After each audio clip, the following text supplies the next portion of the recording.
আবুল আলা মওদুদী সাহেব ওলিউল্লাহদেরকে মানেন না, ঠিক আছে, আপনি না মানেন, আপনার মার খবর নেন। মওদুদী সাহেবের মার নাম আম্মাবি। মার নাম কি?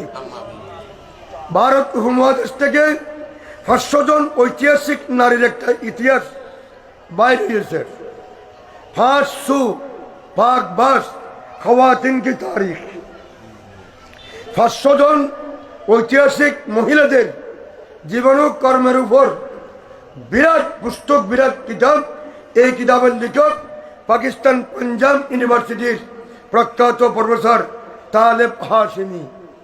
তালেব হাশমি ওখানে লিখেছেন মওদুদী সাহেবের মা প্রত্যেক বৃহস্পতিবার মাদারে যেতেন, মাদারে কাঁদতেন, আল্লাহ আমাকে একজন সন্তান দাও। ওই সন্তান মওদুদী সাহেব, তার জন্ম। মওদুদীকে মা বলতেন, ও আবুল আলা মওদুদী, তোমাকে অলির মাজার থেকে খুঁজে খুঁজে নিয়েছি। জোরে বলুন সুবহানাল্লাহ। আমি এটা ইতিহাস বলতেছিলাম। আলহামদুলিল্লাহ, আমাদের অলিয়ে কেরাম কবরের মধ্যে সশরীর কি জীবিত। অনেক দলিল